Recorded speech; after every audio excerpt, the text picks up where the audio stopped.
Professor Pedro, bom dia. Bom dia, tudo bem? Tudo bem? Me escuta perfeitamente?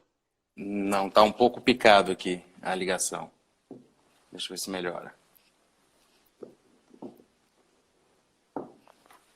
Tá ouvindo bem agora? Perfeitamente, estou lhe escutando perfeitamente. Tá. Podemos começar? Podemos sim. Muito bem. Primeiramente, bom dia ao professor Pedro, bom dia a todos os nossos colegas advogados que nos assistem aqui pelo canal da ESA, aqui no Instagram. Quero dizer, professor Pedro, que essa iniciativa foi uma iniciativa criada pela OABDF e pela ESA, antecipando um projeto nosso de ensino à distância que tem por objetivo, como a gente costuma chamar, democratizar o acesso ao conhecimento, ou seja, propiciar fontes, canais de transmissão de conhecimento que possam fazer com que os advogados percebam a importância da OAB também na área de ensino, também nessa área de compartilhamento de conhecimento. A ESA tem, desde o início da gestão do presidente Délio, se dedicado muito nessa tarefa, digitalizado seus canais, aprimorado suas formas de relacionamento e ampliado os espaços de participação e, principalmente, professor, e aí que a nossa live aqui se insere, nós temos procurado desenvolver um projeto de ampliação das matérias, das disciplinas. Nós entendemos que o advogado não precisa saber só de processo civil, só de processo penal, só de direito civil. O advogado tem que entender de tudo aquilo que possa melhorar, ou pelo menos precisa ter acesso a tudo aquilo que pode, de alguma maneira, melhorar a vida dele, tanto do ponto de vista pessoal quanto do ponto de vista profissional. Então, professor Pedro, essa iniciativa ela se insere nesse contexto de ampliação desses espaços, dessa ampliação inclusive do catálogo de disciplinas e de conhecimentos que a gente tem procurado trabalhar. Então, nós desenvolvemos também cursos de oratória, de comunicação, em breve também na área de filosofia e outras disciplinas mais novas, como direito da moda, direito de energia elétrica, direito de telecom, direito bancário e tantas outras coisas. Então, professor Pedro, eu estou aqui, já temos aqui já um número interessante, eu estava aguardando um pouquinho para a gente já ter um número maior. Podemos, então, iniciar a nossa live, inicialmente agradecendo toda a equipe de comunicação, em primeiro lugar, o presidente Délio e a sua diretoria, que propiciaram todo o apoio para que esse projeto pudesse ir à frente, ao Fernando Abdala, nosso diretor, vamos dizer assim, de comunicação, e o pessoal da agência Jeffrey de comunicação, que tem nos assessorado com muito brilhantismo, em especial na pessoa do Leonardo e da Ana.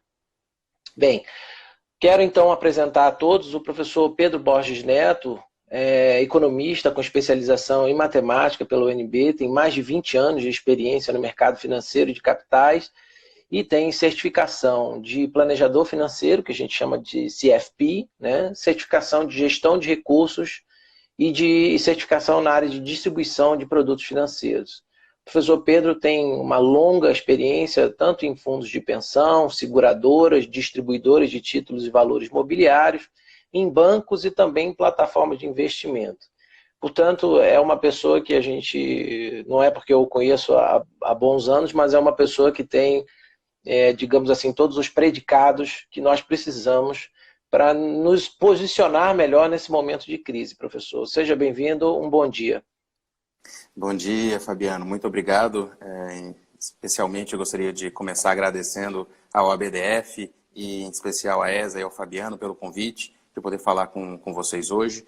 Eu entendo que nesse momento de crise aí, depois das discussões de saúde, que com certeza estão na cabeça de todos, essas discussões financeiras de planejamento e de saber o que fazer nesse momento, também deve estar permeando a cabeça de quase todos. Então, assim, a ideia dessa conversa, em especial, que a gente conversou com o Fabiano, é trazer um pouco de conforto nesse momento de crise e tentar colocar, como a gente costuma dizer, colocar a bola no chão e saber como agir e o que fazer nesse momento, porque essas coisas, as crises acontecem, mas com certeza elas também passam, essa história do Brasil e da humanidade. Então, Estou aqui para ajudar no que for possível, fique à vontade para fazer perguntas e a gente vai trocando aqui um pouquinho de experiências com vocês e tentando ajudar na condução dessa crise do ponto de vista financeiro. Ok, então já que é para botar a bola no chão, vamos botar a bola no chão e começar o jogo. Professor Pedro, me diga uma coisa, afinal de contas, a primeira pergunta que alguém deve se fazer é por que raios a OABDF e a ESA estão falando em planejamento financeiro em crise se eu sou um advogado, sou da área do direito? Primeira pergunta que eu lhe faço para a gente poder conversar é por que um advogado precisa ter mínimos conhecimentos de finanças, mínimos, ainda que não advogue nessa área, e por que a gente está aqui discutindo isso justamente nesse momento? Qual é a relevância de uma melhor compreensão de conceitos financeiros para um momento como esse? A primeira coisa que eu acho que é importante que todo mundo saiba é que se você tiver um bom planejamento financeiro, não só no dia a dia, mas principalmente nesses momentos de crise, as pessoas e as empresas podem se concentrar nos seus negócios e em busca de oportunidades e não procurar soluções para pagar contas. Então, quanto mais planejado, quanto mais organizado uma pessoa ou uma empresa for do ponto de vista financeiro, mais ela vai poder estar focada, mais ela vai poder cuidar do que é importante, do que é caro para a sua família e para os seus clientes e funcionários, no caso de empresa. Tá? Porque a única certeza que a gente tem é que não existe momentos de tranquilidade por muito tempo. As incertezas existem.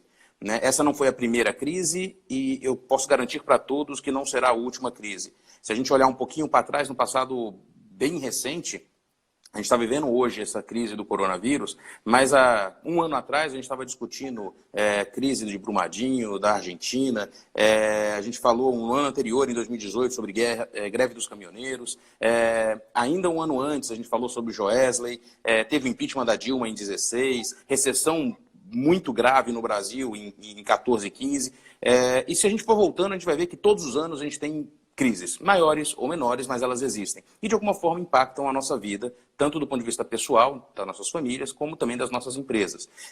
Então, assim, a gente entende que ter planejamento facilita você navegar bem esses momentos de crise e, mais do que isso, talvez sair do outro lado mais fortalecidos.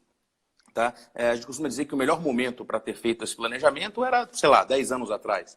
Mas o segundo melhor momento para fazer esse planejamento é hoje. Então, se você não fez, se você não parou, se você não avaliou o que dá para fazer do ponto de vista do planejamento financeiro, pessoal e empresarial, agora é o momento. A gente pode se organizar para atravessar esta crise e estar mais preparado para outras crises que virão, que eu não tenho a menor dúvida que acontecerão. Espero que não sejam tão intensas quanto essa está sendo, porque essa realmente é uma crise de proporções muito grandes, mas com certeza virão outras crises e a gente tem que estar preparado para aproveitar as oportunidades que vêm juntos com as crises também. Ótimo. Então, já sabemos que é importante, da sua fala, que é importante a gente dominar um pouco conceitos básicos de finança, entender um pouco mais, se aprofundar um pouco mais, sobretudo no momento como esse, porque é o momento em que a gente consegue lidar com a incerteza de uma maneira mais técnica e menos emocional. Não é isso, professor? Exatamente. Então eu quero lhe perguntar o seguinte, embora, como advogados, como eu sempre digo, advogados, como se costuma dizer, advogados e economistas falam línguas diferentes, né? É uma frase muito comum entre nós. Eu queria só que o senhor pudesse nos explicar rapidamente, para a gente poder introduzir a nossa conversa aqui, o que é, então, esse tal de planejamento financeiro, o que compõe um planejamento financeiro em uma apertada síntese, professor? Claro, só planilha, professor? É só planilha? É só fazer uma planilha de Excel, está tudo resolvido? Não, de forma nenhuma, de forma nenhuma.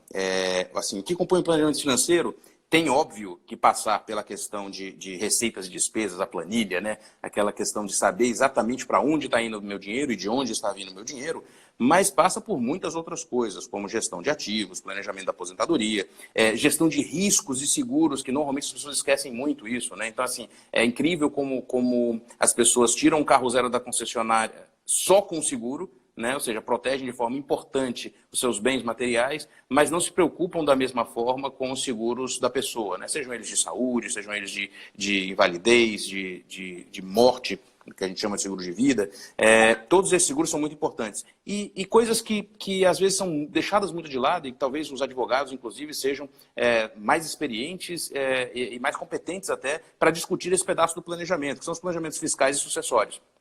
Né? Já a gente vai falar um pouquinho também durante essa live, mas eu acredito que, em especial, nessa questão de fiscal e sucessório, talvez tenham grandes oportunidades até para alguns dos advogados que estão nos assistindo, de negócios que podem acontecer, que podem fortalecer os seus escritórios ou as suas carteiras de clientes nesse momento de crise e pós-crise. Tá? Mas eu queria fazer dar um pequeno passo atrás até para falar um pouquinho sobre o que esperar dessa crise, Fabiano. Eu acho que tem uma mensagem que eu queria deixar muito na cabeça das pessoas, em especial dita pelo ministro da Economia, que de uma forma geral que a gente percebe, não só no Brasil, mas em todo o mundo, é que ninguém vai ficar para trás. Né? Ou seja, os governos de uma forma geral, e em especial no caso do Brasil, estão se movimentando do ponto de vista dos seus instrumentos financeiros para apoiar o maior número de pessoas e empresas possíveis. Tá? Eles entenderam que, efetivamente, parar o país e o mundo da forma como eles fizeram vai ter um impacto financeiro realmente bastante grande nas economias. Mas os governos vão, de alguma forma, encontrar formas de apoiar essas empresas e essas famílias. Então, se a gente olhar bem o que está saindo nos noticiários, a gente está falando entre antecipações de despesas, entre liberações de fundos, entre reduções de compulsório, entre injeção de dinheiro realmente na economia através de BNDES e de algumas linhas de financiamento especiais para empresas e pessoas nesse momento, entre injeção de dinheiro direto, como R$600 que foram prometidos para os profissionais liberais aí durante 3 meses, isso tudo deve injetar na economia algo como 800 bilhões de reais em poucos meses, tá? Em 3, 4, 5 meses. E para trazer isso, contextualizar isso em relação a se isso é muito ou pouco dinheiro, a gente tem que lembrar que há muito pouco tempo atrás a gente aprovou uma reforma da Previdência, cujo objetivo é economizar em 10 anos valores menores do que esse, né? Entre 700 e 800 bilhões de reais. Então a gente está falando em gastar em apenas alguns meses o que a gente brigou muito para economizar em 10 anos. E aí a primeira pergunta que pode aparecer na cabeça das pessoas é o seguinte: beleza, mas e aí, o Brasil tem condições de gastar esse dinheiro? E é importante deixar claro que o Brasil tem muitas reservas, tá? O Brasil é um país endividado, mas ele tem muitas reservas, ele tem liquidez. Né? Tem reservas internacionais, reservas locais, ele pode emitir moeda, ele pode pegar mais dinheiro emprestado. O Brasil é um país saudável financeiramente, ainda pelo menos, e o que a gente pode verificar é que, principalmente por ele ter se planejado e ter se organizado, ele tem hoje uma capacidade maior de se endividar e de gastar no momento em que é necessário gastar. Tá? Então, se a gente olhar um pouquinho para trás, a reforma da Previdência em especial, mas não só ela, como a redução de juros, né? A gente está economizando aí algumas centenas de bilhões de reais em pagamentos de juros nominais, só com a redução dos juros, que a gente saiu lá de 14 de taxa para alguma coisa como 3,75 e pode cair um pouco mais. Tá? E passando também para essa discussão de reformas administrativas, ou seja, o que a gente conseguiu economizar em previdência, o que conseguiu economizar em juros, o que provavelmente vai conseguir economizar nessas reformas administrativas, do ponto de vista de pessoal, é que nos permitem gastar hoje e saber que no futuro a trajetória da dívida pode ser controlada. E é nesse sentido que a gente espera que as coisas vão acontecer. Tá? Entendi. Compreendido essa questão do contexto, vamos dizer assim, da importância de finanças, da importância do planejamento financeiro, do que basicamente ele está composto, e esse cenário que a gente agora acabou de desenhar, que o professor acabou de desenhar da crise, eu lhe pergunto, o advogado, o João, a Maria, o Flávio, a Maria José, que está lá, tem o seu escritório. Como é que a gente pode fazer, o que a gente pode passar para ele de primeiro approach, de primeira abordagem de planejamento financeiro, o que em termos concretos a gente pode oferecer para eles, para que ele possa aplicar técnicas básicas de planejamento financeiro para o seu dia a dia e enfrentar melhor todo esse cenário que o professor já desenhou. É importante, eu gostaria que até na sua resposta pudesse dividir um pouco entre essa abordagem do planejamento do lado das despesas e do lado das receitas, porque as pessoas pensam só no lado de cortar a despesa, mas existe também um outro lado de oportunidade que podem ser garimpadas e talvez até refletir melhor sobre a própria composição da receita dos escritórios. Então eu queria um pouco, professor, ouvi-lo a respeito de dicas práticas que a gente pode ter de planejamento financeiro, tanto do lado da receita quanto do lado da despesa, para ajudar o nosso colega advogado, nossa colega advogada que está aí nos assistindo, a enfrentar hoje, amanhã, essas agruras da crise aí. Eu acho que a principal coisa, aproveitar talvez esses momentos, digamos assim, um pouco mais sozinhos em casa, né, assim, ou com um pouco mais de tempo, pelo menos aí nos tempos de idas e vindas do trabalho, agora a gente ficando em casa tem um pouquinho mais de tempo livre, mas eu acho que a principal coisa é definir os objetivos, sonhos que as pessoas têm, né? Sem ter claro na sua cabeça onde é que você quer chegar, é muito difícil fazer qualquer tipo de planejamento. Então, criar seus objetivos de médio, de curto ou de longo prazo, talvez sejam o primeiro passo. E esses objetivos são dos mais simples, como, por exemplo, pagar as contas no final do mês, zerar meu endividamento, como é que eu vou atingir minhas férias nesse ano, como, por exemplo, como é que eu vou educar meus filhos, como é que eu vou chegar na minha aposentadoria, como é que eu vou comprar minha casa própria, trocar meu carro. Então, se você não tiver um objetivo muito claro, é muito difícil realmente você se organizar para cortar despesas e para buscar novas receitas. Tá? Então, a primeira coisa que deve nortear, professor, na sua opinião, antes de fazer voltando à brincadeira do início, antes de fazer uma planilha, a primeira coisa que o advogado ou a advogada deve estabelecer e aproveitar esse momento de reflexão de crise de uma maneira geral, né? Crise gera uma oportunidade, nem que seja de reflexão. Exatamente. A primeira coisa que ele deve fazer, então, é estabelecer um objetivo para ele, de curto, ou para ele ou para ela, de curto, de médio e de longo prazo. É isso, professor? Exatamente, exatamente. E a partir dos objetivos, aí sim a gente começa a discutir as prioridades, né? Quanto mais importante for os objetivos para cada um, mais fácil vai ser defini-los como prioridade e entender que eu vou ter que abrir mão de algumas coisas no presente para atingir esses objetivos, né? Então, quando eu olho para a educação dos meus filhos, para a minha aposentadoria, ou para o meu objetivo de zerar dívidas ou pagar as contas, é mais fácil eu olhar eventualmente para uma despesa de por exemplo, uma assinatura, um clube, um plano super abrangente de TV a cabo, não sei o quê, e falar assim, pô, será que eu preciso disso tudo mesmo? Eu preciso realmente coordenar as minhas despesas para que eu possa atingir meus objetivos. E aí, a máxima que a gente sempre fala em planejamento financeiro é o seguinte: uma vez definidos os objetivos, eu entendo que isso é o que é prioritário para cada um. E se isso é prioritário, ele deveria ser a primeira despesa a ser paga, né? Então, se você definiu que você precisa atingir esses objetivos e o quanto você precisa para atingir esses objetivos, você precisa definir um pedaço do seu orçamento mensal que você vai destinar para atingir esses objetivos. E esse isso se aplica tanto ao orçamento pessoal quanto ao orçamento do escritório também, né, professor? Perfeitamente, perfeitamente. E aí, a partir desse momento, você passa a ter disponível para os outros gastos um orçamento menor.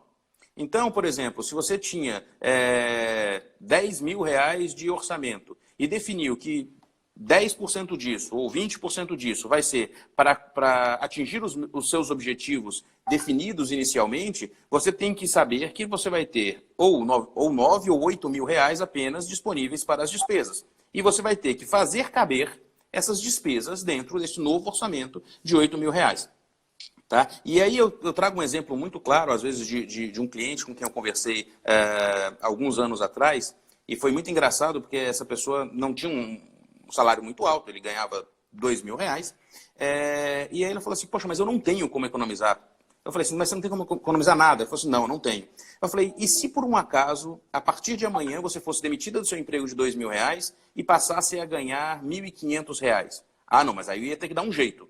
Eu falei assim, por que não dar esse jeito antes de você precisar efetivamente fazê-lo? E por que não dar esse jeito e trazer para hoje a possibilidade de economizar e de gerar alguma reserva, ou uma reserva, principalmente uma reserva de emergência, que a gente vai falar um pouquinho aí na frente, e que te traga muitas oportunidades daqui para frente. Então, é muito nessa direção. E esses controles de despesa, a gente tem que tomar alguns cuidados, em especial quando a gente fala de advogados ou profissionais liberais de uma forma geral. É importante verificar que muitas vezes as receitas não são constantes.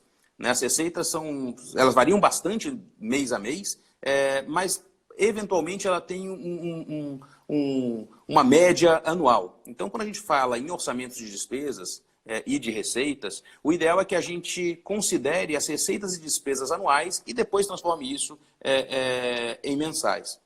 Tá? Por quê? Porque isso permite, por exemplo, que despesas como IPTU, IPVA, material escolar, algumas coisas que você paga apenas em alguns pedaços dos anos, possam ser efetivamente distribuídos no ano inteiro. Né? E você não esqueça delas. Porque você tem duas opções. Às vezes você tem um mês muito concentrado com esse tipo de despesas no começo do ano e você acha que a sua receita não dá conta. Mas tem despesas que deveriam estar distribuídas no ano inteiro. E o contrário também é verdadeiro. Se você faz isso no final do ano, você acha que as suas despesas são muito baixas e não está preparado para, no começo do ano seguinte, pagar essas despesas, por exemplo. Tá? Então, assim, um primeiro passo importante para esse planejamento, para a gente colocar ele em bases técnicas, né, e pragmáticas, o primeiro passo, a sua primeira recomendação é aproveitar esse momento, sentar, colocar tudo na mesa e não fazer nada de cálculo mental, né, professor? Porque cálculo mental é um problema sério para finanças pessoais. E aproveitar e estabelecer um orçamento, talvez, para o final, até o final desse ano, e já pensar, inclusive, no orçamento do ano que vem com possíveis impactos. Então, a primeira ideia sair daquela ideia, sair daquele conceito tradicional de curtíssimo prazo e pensar em médio e longo prazo. Esse é o primeiro ponto, né, professor? Perfeitamente. Essa questão de contabilidade mental, acho que a economia comportamental já deixou bastante claro que não funciona. Né? A gente vai olhar só as grandes despesas, mas normalmente o problema não está nas grandes, o problema está nas pequenas despesas.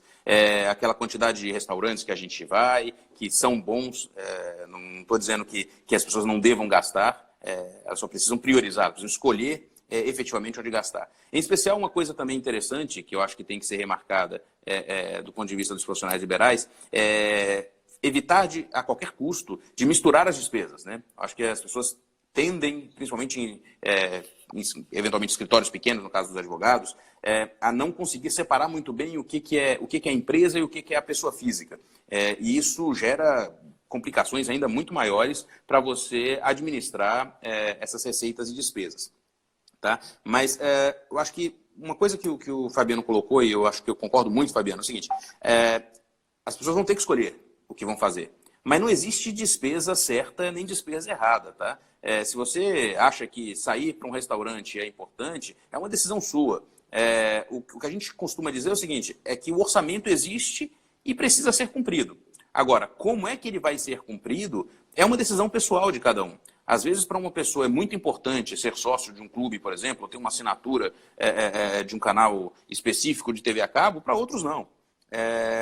E eu acho que a questão de custos, tem uma frase que eu não vou me lembrar efetivamente nesse momento quem foi que disse, mas custo é que nem unha. Né? Assim, ele cresce todo dia. Né? Todo tempo você tem que estar revisitando e cortando.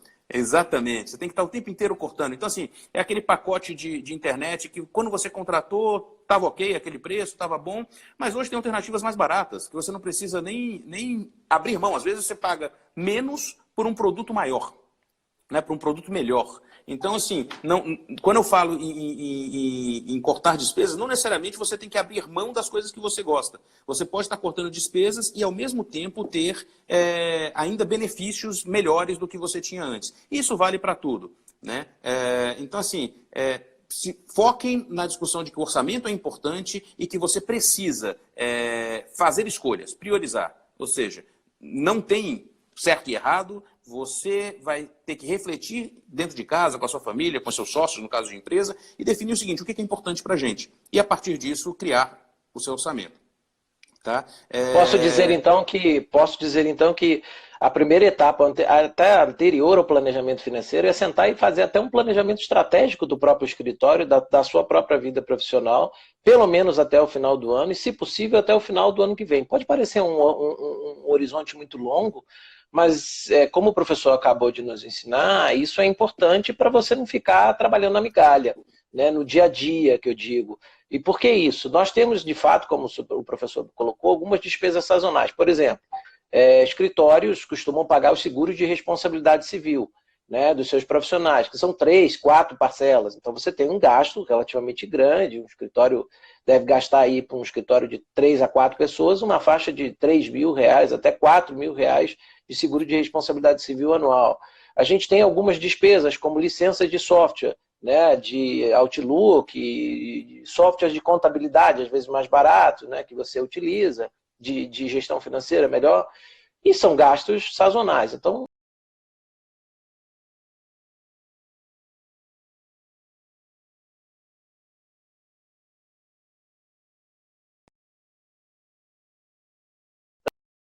essa visão, né? Eu até, professor, fazer um registro aqui de duas contribuições que vieram.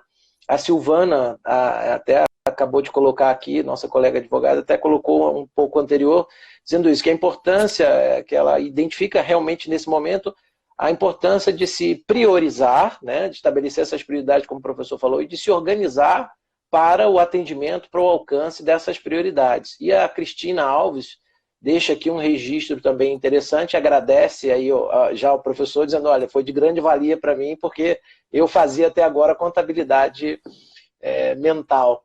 Mas, professor, prosseguindo nessa discussão, eu tenho uma pergunta, na verdade tenho duas perguntas aqui. Em primeiro lugar, eu até hoje não fiz o meu planejamento, né? Então hoje eu, advogado do escritório que está aqui, onde é que eu devo concentrar meus esforços agora? O que eu devo fazer nesse momento? E qual é a dica que o senhor me dá para hoje, para amanhã? Tá, então, hoje eu acho que a principal coisa é cortar despesas, negociar contratos, jogar o máximo possível para frente.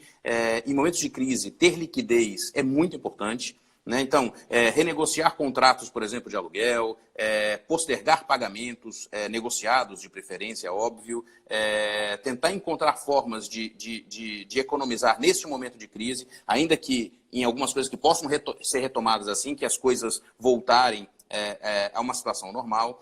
Como o Fabiano colocou logo no começo, também buscar alternativas de aumentar a receita. A gente sempre fala muito em cortar despesas, mas a gente está num momento em que a gente pode buscar alternativas de receita. Por exemplo, onde como colocou, vão ter empresas que vão precisar do trabalho de advogados para negociar acordos trabalhistas, para negociar fusões e aquisições, para negociar dívidas, endividamentos com parceiros ou qualquer outra coisa que o valha. Vai ter muita venda de empresa, venda de imóveis, e nesse espaço todo, o advogado também pode ter aí uma fonte de renda. E o que a gente tem percebido é um movimento muito forte em direção a buscar se posicionar de forma digital. Né? Ou seja, se você não consegue sair, você não consegue ir atrás do seu cliente, estão tendo muitas plataformas aí que estão se colocando à disposição para que todo e qualquer profissional possa oferecer seus produtos e serviços para quem hoje também não consegue buscar isso de forma presencial. Tá? Então, existem oportunidades e talvez aí a gente vai precisar buscar controlar. Mas mais importante do que isso, existem muitas linhas hoje que estão sendo criadas para ajudar as empresas e as pessoas nesse momento. Então, o próprio Fabiano, a gente estava conversando, o BRB está lançando uma linha em parceria aí com a OAB para apoiar os advogados, o BNDES vai soltar outras linhas, tem que ficar ligado nessas informações que o governo está lançando. Os bancos estão postergando todo tipo de financiamento. Então, se tem um financiamento imobiliário, você tem uma dívida que você paga de forma mensal, liga para o seu gerente, pega no pé dele, ou seja, tem como postergar esses pagamentos. Ah, mas vai ter juros. Vai ter juros, não tem muito como fugir disso. Mas, nesse exato momento, a gente está numa crise aguda de falta de receita e tudo. Então, a gente precisa jogar o máximo possível as coisas para frente que a gente conseguir negociar. Então, ligue para o seu gerente, liga para a sua escola. Tem muitas escolas negociando descontos importantes nos pagamentos mensais das escolas. Como eu falei, serviços financeiros, de uma forma geral, os bancos já entenderam e tiveram uma liberação muito grande de compulsórios e de outras ferramentas que o Banco Central tem para liberar dinheiro para os bancos. Os bancos precisam fazer essa renegociação com vocês, estão aptos a fazer isso, então usem isso, peguem no pé do seu gerente e tentem, na medida do possível, diminuir de forma importante suas receitas, suas despesas, tentar recuperar um pouco das receitas e, em especial, lembrar que existem algumas alternativas de antecipação também. A gente sabe que alguns advogados têm precatórios para receber. Esse, por exemplo, é um título que hoje em dia existe a possibilidade de você vender, de você negociar isso no mercado. Então, se tiver uma necessidade importante, tem espaços para antecipar alguns tipos de recebíveis que os advogados podem ter. Mas, efetivamente, o que a gente tem que se preocupar é em ter liquidez.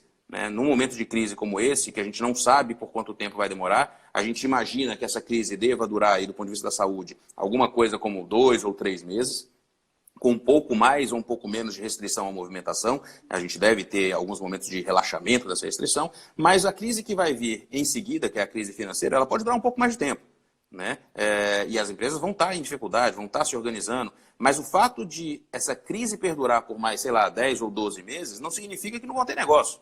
Vai ter muita gente que vai aproveitar esse momento para montar novos negócios, para conseguir novos clientes, para entregar para o seu cliente mais valor. E, efetivamente, pode sair lá na frente muito mais forte do que entrou nessa crise.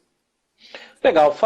Pegando esse gancho da liquidez, as pessoas confundem muito, professor, liquidez com solvência. A pessoa acha que, mas se eu tenho R$1 milhão, um patrimônio gigante aí, R$1 milhão, eu estou tranquilo, independentemente da minha composição de patrimônio. Então eu posso ter R$10 no banco e um apartamento de R$1 milhão e eu estou bem numa crise como essa. Qual que é a diferença importante de liquidez e solvência? Porque daí eu quero engatilhar uma pergunta em seguida. Tá. Isso é muito importante, isso vale tanto para pessoas como em especial para a sucessão. Às vezes você fala que tem um patrimônio muito grande, mas se esse patrimônio estiver imobilizado, se esse patrimônio você não tiver acesso a ele de alguma forma, você vai receber ele daqui a 2, 3, 4 anos, você pode não estar, entre aspas, vivo para receber esse patrimônio. Assim, a empresa pode quebrar antes de receber isso. Então, as pessoas têm que entender que uma coisa é o seu estoque, é a sua capacidade de ter riqueza. Mas o mais importante nesse momento é a sua capacidade de fazer pagamentos, é ter liquidez. As pessoas, às vezes, buscam alternativas para crescer muito o patrimônio, mas não se preocupa com a discussão de liquidez. Então, por isso que a gente fala que, em especial, quem tem receitas não recorrentes, é importante ter reserva de emergência. E essa reserva de emergência tem que ser tão grande quanto for possível, 10, 12 meses das suas despesas mensais, e mais importante do que isso, elas têm que ser líquidas. Não adianta nada você dizer que tem uma reserva de emergência de 20 vezes as suas despesas, mas estão alocadas em imóveis, ações, coisas que você não consegue transformar em dinheiro de forma muito rápida. Ou, por exemplo, recebíveis, ou algum tipo de patrimônio que esteja de alguma forma imobilizado. A gente vê isso muito claramente, por exemplo, nos inventários. Às vezes você tem uma família que tem um patrimônio gigantesco, mas se organizou mal, o inventário demora muito e os herdeiros, que tem virtualmente um patrimônio gigante, tem dificuldade até de pagar suas contas mais triviais no mês a mês, até que o inventário seja finalizado. Posso dizer então que num momento como esse, é possível até que uma pessoa que tem um patrimônio menor, esteja numa situação financeira até melhor do que outra que tem um patrimônio, às vezes, 2, 3 vezes maior? Com certeza, com certeza. Se você tem, por exemplo, uma pessoa, é óbvio que a gente não está falando uma pessoa que não tem patrimônio nenhum, Sim, claro. Mas quem tem um patrimônio razoável e bastante líquido neste momento de crise, ele está muito mais preparado para enfrentar o que há por vir nos próximos meses do que, eventualmente, alguém que seja 2 ou 3 vezes mais rico do ponto de vista de patrimônio, mas não tem liquidez nenhuma. Esse cara vai ter que transformar seus ativos em liquidez, talvez a preços muito ruins, ou talvez nem consiga transformar, ou vai ter que pegar, eventualmente, empréstimos a condições muito ruins, porque aí cabe uma questão do endividamento. A gente falou sobre os planos que o governo tem de entregar alternativas de financiamento para que as empresas continuem funcionando, e por que faz sentido pegar essas dívidas? Porque essas dívidas são muito baratas. né? A dívida não é necessariamente ruim. A dívida, quando ela é barata ou quando ela te ajuda a produzir mais receitas e produzir um resultado que seja maior do que o resultado do que o custo dela, do que a taxa de juros que ela cobra, a dívida é boa, né? E eu acho que o principal exemplo disso talvez sejam os financiamentos imobiliários. Né? Nos financiamentos imobiliários você tem taxas muito baixas, financiamentos muito longos e ainda tem um objetivo muito claro para organizar a família, ou seja, é muito mais fácil organizar e planejar com a família os gastos do mês a mês, sabendo que você está pagando a sua casa própria, do que quando você não tem esse tipo de despesa. Então, um endividamento barato, um endividamento focado em gerar receita, não é necessariamente ruim. Agora, um endividamento caro, de curto prazo, cartão de crédito, cheque especial, essas coisas sim podem ser extremamente danosas para o planejamento de qualquer pessoa.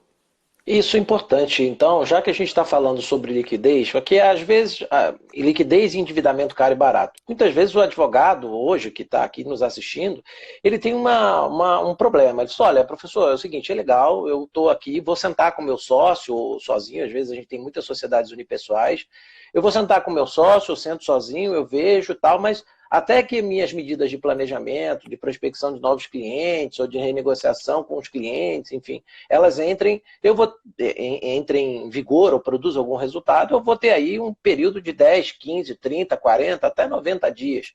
Aí a minha pergunta é o seguinte, meus boletos estão chegando, como é que eu faço? Eu pago, eu negocio? Então, se eu tiver que me endividar, eu queria que também o professor falasse não só sobre essa importância da renegociação, mas também da questão do endividamento. Que linhas de endividamento, ou seja, se eu for tomar um empréstimo ou financiamento, o que eu devo evitar e quais aquelas, digamos assim, menos piores que eu poderia buscar nesse momento, dentro do que o professor está vendo aí no mercado hoje? Tá. Do ponto de vista as contas estão chegando, elas vão ter que ser pagas de alguma forma. A primeira coisa é tentar negociar com quem está te cobrando. Né? O que a gente percebe nesse exato momento, por exemplo, em aluguéis, condomínios, existe uma predisposição muito grande a negociar valores e ou postergação de pagamentos. Essa é a primeira máxima que ninguém pode deixar passar. Eventualmente, mesmo que você não consiga negociar, você tem no seu próprio contrato algumas condições, ou seja, tem uma multa, tem uma regra de atualização desse contrato, mas você pode ficar inadimplente por 1 ou 2 meses. Pode ser uma alternativa. Mas o que a gente percebe Professor, também... só uma observação, me permita interromper, porque esse ponto aí é importante. Na negociação, por exemplo, muitos escritórios são escritórios pequenos, né, escritórios de 20, 30, 40 metros quadrados, e muitas vezes esses contratos têm aquelas calções, né, 2, 3 depósitos. Nessa renegociação, não é uma boa, de repente, incluir o uso de 1 ou mais meses dessa calção para tentar dar esse respiro, professor? Claro. Acho que você pode negociar isso com o seu locador. Faz todo sentido. Para o locador seria, inclusive, fantástico, porque ele poderia estar incluindo, inclusive, cobrando integralmente o valor e recebendo isso. Mas, mais uma vez, eu acho que tem espaço para negociação. Está todo mundo entendendo que a gente está num momento de crise. Talvez não um espaço para negociação do seu valor ad infinito, né, ou até o final do contrato, mas pelo menos nesse momento de crise. Tá? 10, 20, 30, até 50% eu já vi alguns locadores negociando. Mais uma vez, pontualmente, 1 mês, 2 meses, 3 meses, eu acho que isso é uma solução. Uma segunda coisa talvez seja o seguinte, vários bancos já estão permitindo que você pague boletos com cartão de crédito, por exemplo, sem cobrar juros. Tá? Então, converse com o seu gerente, com a sua instituição financeira, você pode eventualmente pagar só o IOF. Não é tão barato. Não é barato, mas é bem mais barato do que você pegar um empréstimo com juros. E você ganha, às vezes, 30, 40 dias para pagar aquele boleto. Mas, em especial, agora a gente tem as linhas subsidiadas. Então, também conversem, BRB, Banco do Brasil, Caixa Econômica Federal, mas mesmo os privados, por exemplo, como Bradesco e Itaú, estão tendo linhas para suportar, por exemplo, pagamento de funcionários, com condições muito baixas. A gente está falando de juros da ordem de 3,75 ao ano. Né? É uma condição muito boa de empréstimo. Então, se você tiver condições de acessar essas linhas, é importante que vá atrás delas. Mas tem algumas outras linhas que já existiam e que também são muito baratas. O financiamento imobiliário, que eu comentei, mas ele exige um imóvel novo, né? Então você tem que trocar o imóvel, que nem sempre é uma realidade muito, muito fácil, mas, por exemplo, tem o home equity, né? Ou seja, você consegue usar o seu imóvel como garantia de um empréstimo com taxas muito mais baratas do que você conseguiria sem essa garantia. Tá? Então, também nessa direção, você consegue usar, eventualmente, os imóveis que você já tem como garantia para um financiamento mais barato que vão te permitir atravessar esse momento de incerteza. Os bancos, em alguns locais, em especial aqui em Brasília, estão com as agências fechadas, mas se você tem o contato do seu gerente, eles estão atendendo, eles estão criando alternativas para poder apoiar os seus clientes nesse momento de crise. Tá? É sempre importante lembrar para não cair naquela pegadinha do gerente do banco, que é o seguinte, eu tenho um crédito subsidiado aqui, mas aí você compra um outro produto meu aqui, ou seja, essa questão da venda casada. Não estou falando que todo mundo faz isso, mas isso acontece, isso é uma realidade no sistema financeiro. Então, assim, é importante que as pessoas se atentem a isso e falem assim, não, nesse momento eu preciso focar no que eu preciso de liquidez para poder pagar minhas contas, né? E não efetivamente em produtos periféricos. Tá? Então, forçar a barra e o gerente provavelmente vai te ajudar nesse momento.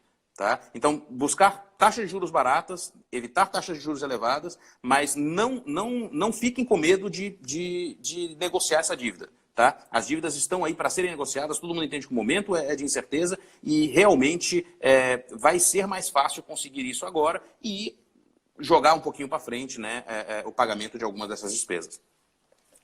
Ótimo. Então, linhas, o que a gente está vendo já temos aqui, por exemplo, uma possibilidade que a gente acabou de construir aqui, que é negociação, às vezes, do aluguel, se você tem um bom histórico. Então, uma recomendação que o professor pode aqui, eu tentei validar com o professor acha boa, de repente, procurar o seu locador e dizer, olha, aqueles 3 meses que eu tenho aí, vamos tentar reduzir para 2, me dá um respiro de 1 mês, me dá um respiro de 2 meses. É claro que isso também vai depender muito, né, professor, do histórico. Se a pessoa vem pagando regularmente e não consumiu essa garantia, esse é um detalhe. Um outro detalhe, professor, alguns condomínios às vezes costumam cobrar taxas extras, né? Então talvez buscar nos condomínios a suspensão, já reunir o grupo de moradores, se o advogado, por exemplo, tem o seu escritório, é a sua própria casa, ou se está num prédio comercial, de repente para quem tem taxa extra, uma forma de, digamos assim, renegociar também é tentar dar um respiro nessas taxas extras, né? Agora, no pagamento dessas dívidas, professor, o que deve prevalecer? Vamos lá, eu estou com a minha mesa cheia de boleto aqui. O que deve prevalecer? Eu devo pagar mais credores, menos credores, as dívidas mais caras, as mais baratas, as que têm maior valor, de menor valor? Qual que é vamos dizer assim, se o professor, porque eu acho que uma das funções dessa live também é dar dicas práticas, né? O que o professor recomenda assim, olha, como é que eu enfilero, como é que eu faço meu grid de largada de pagamento das minhas dívidas? Primeiro, será que não vale a pena, antes de dar a largada, pedir aos credores, pelo menos, né, a gente já falou isso, pelo menos um respiro, 1 mês ou 2? E qual critério que o professor orienta para esse, digamos assim, ranqueamento das dívidas, para que a pessoa possa, por assim dizer, pagar com mais qualidade essas dívidas nesse momento? Tá. Eu acho que, de forma bastante clara, eu acho que as primeiras dívidas que você paga são aquelas da continuidade do negócio ou da sobrevivência da sua família. Ou seja, qualquer tipo de boleto que, se você não pagar, impeça que você continue trabalhando, ou qualquer tipo de boleto que, se você não pagar, impeça que você tenha um mínimo de qualidade de vida, com certeza esses não são os boletos para você deixar de pagar. Então, eu estou falando, por exemplo, de luz, água, internet hoje, que também assim, as pessoas estão em casa, a internet é extremamente fundamental, eventualmente algum tipo de serviço de sistema. O que é prioritário para o seu negócio ou para a sua vida, você tenta negociar, eu acho que é importante ainda tentar negociar, mas mesmo que não consiga, se você tiver que escolher, esses boletos são os primeiros a terem que ser pagos. Depois disso, com certeza as dívidas têm maior juros. Então, nos seus contratos, provavelmente estão estabelecendo que se você não fizer o pagamento no dia correto, você vai ter alguma penalidade.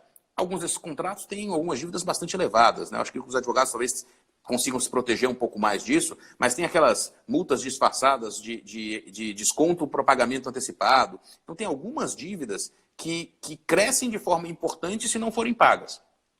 Essas deveriam, ou seja, mais uma vez, tentar negociar, mas se não, essas deveriam ser pagas, né, as de juros mais altos. E tem algumas dívidas que os juros são muito controlados. Então, por exemplo, se você não pagar, por exemplo, um imposto, por exemplo, um IPTU ou IPVA, você tem lá uma correção por Selic. A Selic está 3,75 ao ano. né? Se a multa for muito barata, talvez valha a pena você postergar alguns desses pagamentos, né? Mais uma vez, não estou dizendo aqui para que as pessoas virem inadimplentes nessas coisas, mas assim, você tem que escolher, você está lá com um conjunto de boletos. Eu acho que nesse momento de crise em especial, todo mundo entende que vão ter várias pessoas e várias empresas que vão ter que fazer escolhas, né? Então é aquele famoso, pô, sei que eu devo, quero pagar, mas eu vou ter que escolher o que eu vou pagar primeiro. Então, na minha visão, o que você paga primeiro? É o que precisa para você, para sua família sobreviver e para o seu negócio para sobreviver, e depois em ordem de custo, né? Ou seja, o que for mais caro, você tem que pagar logo. Então, por exemplo, jamais, por exemplo, pensar que você pode entrar no rotativo do cartão de crédito ou no cheque especial, porque esse é simples, é fácil. Não caio nessa besteira, assim. O custo disso é muito elevado. É muito elevado. Em poucos meses, você transforma um pequeno problema num problema grande. Então, se você precisa se endividar, se endivide da forma correta, buscando juros baixos, né? Não peguem o atalho do cheque especial e do cartão de crédito, porque isso pode ser um grande perigo. O cartão de crédito em especial, ele é muito bom naqueles 30, 40 dias em que ele não cobra juros, né? Mas a partir do momento em que ele começa a cobrar juros, ele pode ser bastante danoso para o planejamento de qualquer profissional ou qualquer empresa. Ok. Né, em relação a essas dívidas, vamos dizer assim, as dívidas especificamente bancárias. Se a pessoa já está, por exemplo, no crédito rotativo, porque ela estava esperando receber aqueles honorários que iam cair daqui a 5 dias, 10 dias, 15 dias, e acabou que esses honorários não vieram. Ah, mas eu tinha uma conta para pagar, 2, 3 dias, 5 dias, não vai ter um problema e tal. E aí veio a crise, e aí o cliente ligou e disse, olha, não vou conseguir pagar. Então, pelo menos não agora. Então, qual é a saída? Então, eu troco a dívida do cheque especial, eu troco a dívida do rotativo de cartão, por que outras dívidas ou operações? Eu estou insistindo nessa pergunta, porque essa é uma questão que muito me tem sido colocada por alguns advogados, me perguntam em mensagem direta, e-mail, que eu troco isso por que linha especificamente? CDC... Isso, na verdade é o seguinte, a gente tem que buscar as mais baratas, né? O que tem barato? São normalmente créditos que têm algum tipo de garantia. Então, por exemplo, o refinanciamento do seu carro pode ser uma alternativa, o home equity pode ser outra alternativa, o crédito direto, pessoal, com certeza é melhor do que o cheque especial e do rotativo do cartão de crédito, mas tem uma coisa que, inclusive, é muito pouco usado, mas que funciona também muito bem, é, inclusive, negociar com o próprio cartão de crédito. Né? Ou seja, se você tem uma fatura que você não dá conta de pagar, no lugar de você deixar de pagar e entrar no rotativo do cartão de crédito, existe uma modalidade em que você liga para o cartão de crédito e pede para que ele parcele aquela fatura. Né? E o juro cai de forma absurda para esse parcelamento em relação ao rotativo. Né? Então, assim, com certeza, a maioria das pessoas que estão nos assistindo, junto aos seus gerentes, já tem crédito aprovado, pessoa física, por exemplo, que ele pode tirar, às vezes, no terminal eletrônico. Né? Ou seja, em condições muito mais baratas do que você ficar no rotativo do cartão de crédito. É óbvio que se você vai ficar 1 ou 2 dias, o rotativo do cartão acaba sendo muito simples. Mas se você já vislumbra, a partir daquele planejamento que a gente discutiu que tem que fazer no início, que você vai ter problema por 20, 30, 40, 60 dias, o menor prejuízo é sempre o melhor prejuízo. Né? Então, vai no seu caixa eletrônico, liga para o seu gerente, entra no seu home banking e provavelmente você vai ver que tem várias linhas de crédito com condições muito mais baratas do que o cheque especial e do que o seu rotativo de cartão de crédito. Tá? Do ponto de vista de quem tem um pouquinho mais de tempo para se programar, efetivamente, o refinanciamento do seu carro, um home equity, por exemplo, um financiamento do seu imóvel, um pedacinho do seu imóvel, isso ainda tem condições muito mais baratas e de muito mais longo prazo. Né? Então, porque além de ser barato, se você consegue jogar isso no tempo, as prestações ficam muito mais baratas e muito mais fáceis de você controlar. Então, por exemplo, você pode ir num home equity, ou seja, no empréstimo lastreado no seu imóvel, conseguir, sei lá, um valor maior do que você precisa necessariamente para 30, 60 dias. Então, você se organizou, viu que você precisa ter uma liquidez de 50 mil reais, 60 mil reais, 80 mil reais para os próximos 6 meses, 8 meses. Poxa, então pega um pouco mais e divide isso para pagar nos próximos 10 anos. A parcela vai ficar bastante pequena, com juros bastante controlados, e no momento em que você sair do outro lado, tiver mais organizado, é simplesmente bater no banco e falar o seguinte, lembra aquela dívida de 10 anos que eu tinha? Agora eu já saí do sufoco, eu quero quitar ela. E você vai quitar ela com condições muito boas. Então, assim, não se preocupem em pegar dívidas longas. Se o juros for baixo, alonguem suas dívidas e no momento em que vocês estiverem mais tranquilos, mais organizados, que essa crise já tiver passado, vocês podem ir lá no banco e quitar essa dívida em condições muito boas. Excelente dica. E outra coisa importante também, né, professor, é evitar sair por aí. Se você já tem um relacionamento com aquele banco específico, é sempre mais fácil se conseguir essas condições mais atrativas de renegociação, não é isso? Em função do histórico de crédito que você tem, né? Então, às vezes, a gente também precisa duas coisas nesse processo de, vamos dizer assim, de busca de financiamento nesse curto prazo. Primeiro, talvez privilegiar aquele banco com quem você tem algum relacionamento, claro, a menos que as taxas sejam muito ruins.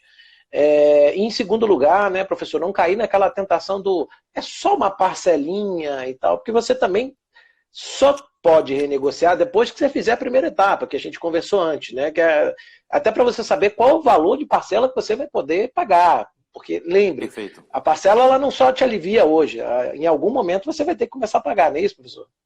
É perfeito isso. Ou seja, a parcela que você consegue pagar é aquela que você se organizou para pagar, né? Então, o planejamento financeiro inicial é o mais importante, para saber o seguinte, quanto você tem disponível para poder pagar essa parcela. Não adianta nada você pegar uma parcela que você já não consiga pagar no primeiro mês. Ou seja, você já vai começar a se enrolar novamente já nos primeiros 30 dias. Então, essa, com certeza, é uma coisa muito importante para pensar. A parcela que você vai pegar tem que caber no seu orçamento, senão você não resolveu o seu problema. Tá? E às Você vezes vai faz jogar para sentido frente, você pegar... né?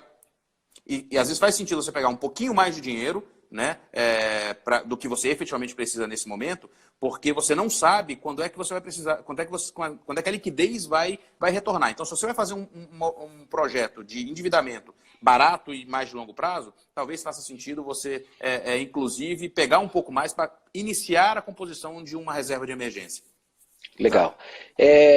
Professor, tenho duas dúvidas aqui. Nós temos aqui mais uns 5 minutos. Eu Tá ótimo. tenho só mais 3 perguntinhas aqui para lhe fazer. Duas delas vieram, inclusive, dos nossos colegas aqui. A Tainara fez agora há uns 5 minutos, viu, Tainara? Eu anotei sua pergunta aqui.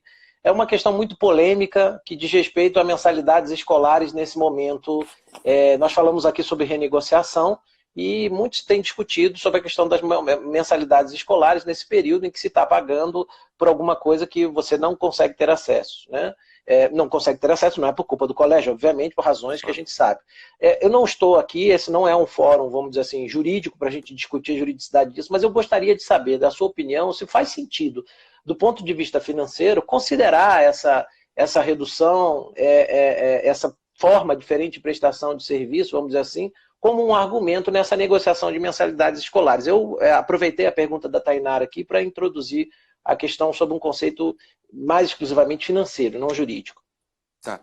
Exatamente, eu não tenho condições de falar isso do ponto de vista jurídico, mas o que a gente tem que entender é que as escolas efetivamente não tiveram nenhum tipo de redução das suas despesas. Né? Então a gente percebe que tem muitas escolas se mobilizando para dar algum tipo de desconto e ajudar os pais dos seus alunos nesse momento de bastante crise, mas efetivamente as escolas não conseguem reduzir os seus custos de forma muito importante, porque os professores, os profissionais estão lá e vão ter que estar lá quando as aulas voltarem, e até o momento elas vão ter inclusive que recompor essas aulas daqui para frente, o que pode, inclusive, aumentar os custos dessas escolas. Então, assim, do ponto de vista financeiro, é óbvio que a gente precisa tentar negociar, e o que a gente tem visto é que as escolas, no mínimo, estão abertas à negociação para quem está tendo dificuldade de pagar. Eu acho que todas estão abertas, e algumas até se adiantando e já oferecendo algum tipo de desconto nas mensalidades. Mas, mais uma vez, eu acho que é importante também a gente ter a mentalidade de que essa crise está pegando todo mundo, inclusive as escolas. Né? Então, assim, elas vão sofrer e vão sofrer bastante do ponto de vista dessa crise. Então, assim, a saída é negociação.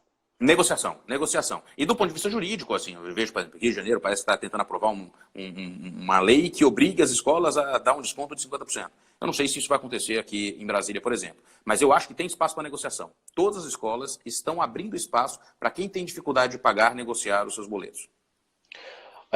Bom, e outra pergunta que veio também diz respeito ao aluguel, a renegociação de aluguéis. Eu acho que a gente já falou um pouco, né? Eu acho que uma alternativa para essa renegociação seria o uso dessas garantias que estão aí sendo colocadas. Mas a última pergunta que eu queria lhe fazer, professor, é o seguinte: nesse momento de aperto, já passamos por todas as etapas, já renegociei, vale a pena vender bens, um carro, um imóvel, nessa época para liquidar a dívida? Vale a pena isso nesse momento ou não, professor? Eu acho que isso tudo tem a ver com aquela discussão que a gente colocou lá atrás dos objetivos e dos sonhos, né? Eu acho que em algum momento, se você tem 2 carros, tem condições de se organizar para ter um só, será que você precisava ter os 2? Vender um carro para você ter liquidez, para você pagar suas contas, para você evitar pagar juros, é óbvio que faz todo sentido, né? Agora, eu não estou aqui pregando que as pessoas tenham que se ver livre de tudo que tem para solucionar o problema da crise. Claro que não. Isso tem a ver com a organização, ou seja, esse é o momento em que a gente olha para trás e vê assim, poxa, será que eu estou gastando da forma correta o meu dinheiro? Será que é isso mesmo? E eu vou me permitir ler uma frase aqui que eu ouvi esses dias numa entrevista com um planejador financeiro também, muito, muito competente, que ele ouviu de uma cliente dele. E eu acho que isso é uma coisa muito legal. Deixa eu só pegar aqui. Ele falou o seguinte... a pessoa falou assim, poxa, depois dessa crise toda e de tudo que eu arrumei nas minhas despesas, eu estou trabalhando menos, ganhando menos, gastando menos e vivendo muito melhor. Porque agora eu gasto sem culpa nas coisas que realmente eu acho importante e prazeroso, né? Então, assim, eu acho que é uma mensagem legal para todo mundo, que é o seguinte, eu não estou advogando aqui, fazendo trocadilho com a palavra, que as pessoas não possam ter despesas. Mas se a gente começar a organizar bem as despesas, talvez daqui a pouco a gente descubra que a gente pode estar gastando menos e por conta disso, eventualmente, trabalhando menos e ganhando menos e fazendo muito mais coisas do que a gente gosta, né? Com menos dinheiro e realmente estando de forma final muito mais felizes. Eu acho que é nesse caminho que o planejamento ajuda bastante. Excelente, professor. Olha, eu só tenho a agradecer em nome da OAB-DF, em nome da Escola Superior de Advocacia. Quero dizer a todos que o convite ao professor Pedro já foi feito para que ele passe a integrar, né, ele passará a integrar a nossa grade, nosso hall de professores para dar aula exatamente nessa parte de planejamento financeiro. É um conhecimento muito importante que, embora não seja jurídico, né, por razões óbvias, ele nos leva, aquilo que a Silvana até está fazendo uma observação aqui agora, a um gasto com maior eficiência, né, e isso faz com que a gente consiga gerenciar melhor, porque o advogado ele precisa ter a mente livre para poder tocar a sua vida, seus processos, seus prazos. Se ele fica aturdido, acossado, enfim, atormentado por dívidas, ele não consegue render bem.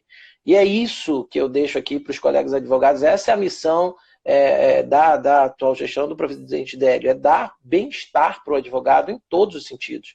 Tudo que a Caixa de Assistência, tudo que a OAB tem feito, né, a Caixa de Assistência presidida pelo nosso querido amigo Eduardo, tudo que o complexo, vamos dizer assim, o sistema OAB-DF tem feito é justamente contribuir para o bem-estar dos advogados. Então, professor, eu lhe agradeço imensamente por toda a sua contribuição, por dispor desse tempo e espero vê-lo aí numa próxima oportunidade em nossa sala de aula, viu? Muito obrigado realmente pelo convite, eu estou à disposição para o que vocês quiserem. Talvez só colocar uma última mensagem. Temos Fabiano, 30 segundos aqui antes que eu... É só o seguinte, a questão do... depois de fazer isso tudo, pode ter pessoas que tenham liquidez e acreditem que esse seja o momento de investir da forma mais ousada possível. Eu acho que isso é importante dizer o seguinte, a gente tem um momento de oportunidade de investimentos, mas não é um momento para amadores. Então, assim, se quiserem investir, se quiserem ir atrás, busquem um profissional, evitem tomar risco de forma desnecessária. Conheçam o seu perfil de investimento antes de fazer qualquer tipo de investimento. Muito obrigado, professor. Forte abraço. Tenham todos um bom dia, caros colegas advogados. Tchau. Muito obrigado por todos. Até mais.